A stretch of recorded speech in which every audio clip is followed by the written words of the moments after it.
All right, Drew, here we have your delivery from the side view the other night.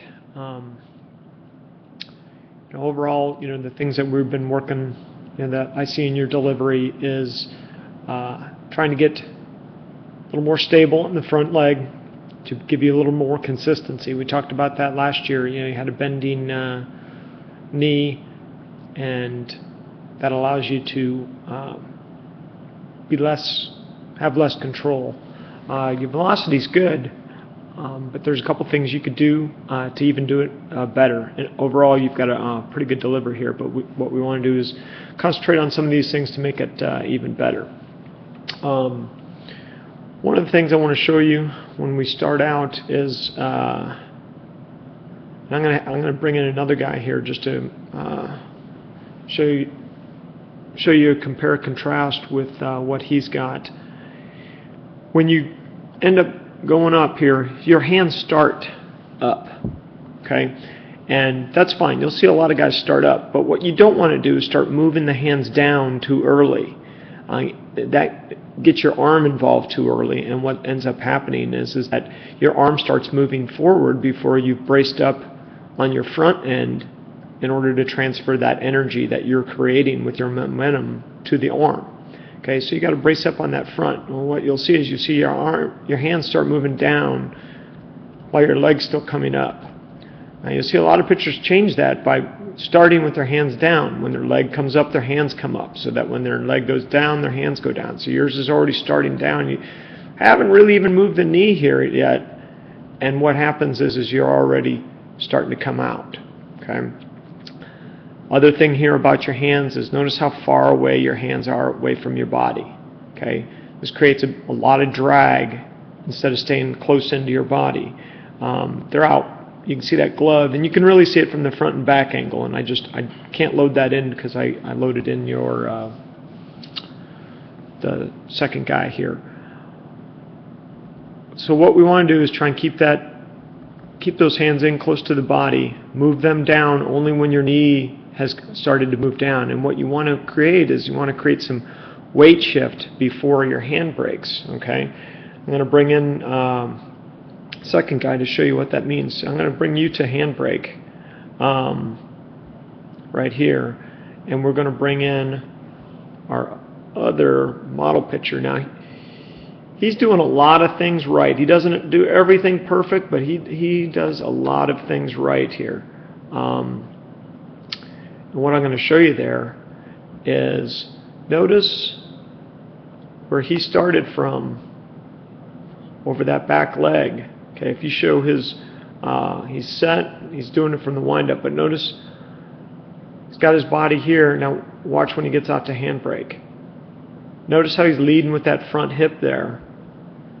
That front hip way out, he's getting his momentum moving toward his target before he starts moving this arm. Okay, and notice how close in he's keeping everything nice and tight so that he can deliver the ball quickly without losing a lot of efficiency by creating drag, by getting his arm out away from his body. Okay, notice on yours, haven't really moved off that back leg. You're still kind of on that back leg as you're going. And what the whole point of that is that it gets that arm involved much too early, so that when you go to land, so you're already coming up to throw.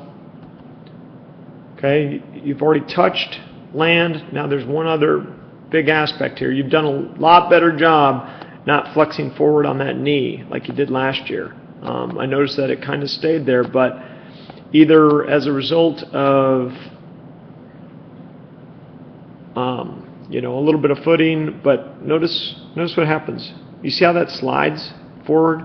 Your foot slides, so you can't really call that plant if it continues to move.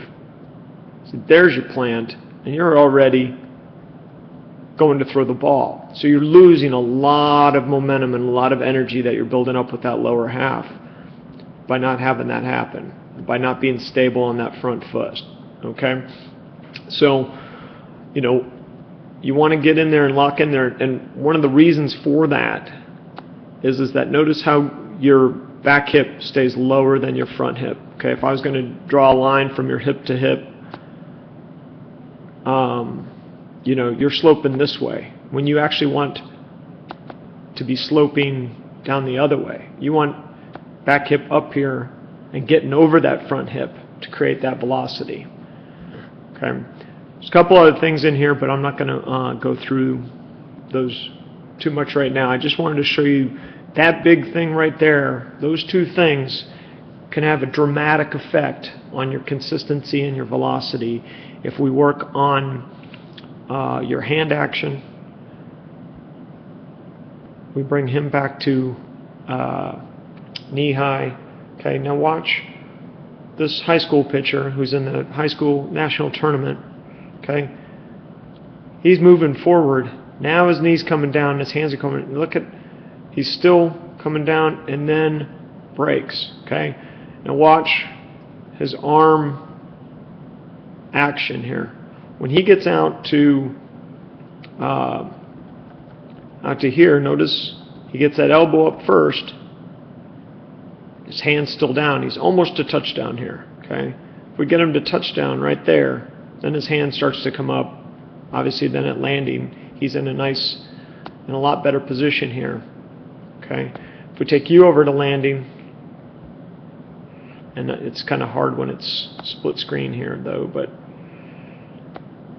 notice the position of his legs.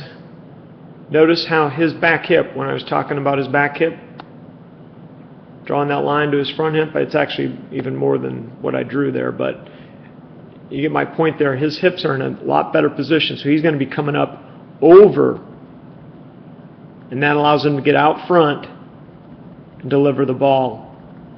Okay? Versus when you're coming here, you're still kind of back behind the ball. Let's get rid of that. You're still throwing back here, and notice the angle, okay? The angle of your body at release. With that angle, versus we'll get him to release. Notice his angle is a lot more out toward his target instead of being upright. So if you have any questions, just feel free to ask me. I have some things we can work on. I really think that beginning hand action is really going to be a big improvement for you. So good luck. I think that was you got a good foundation to start on.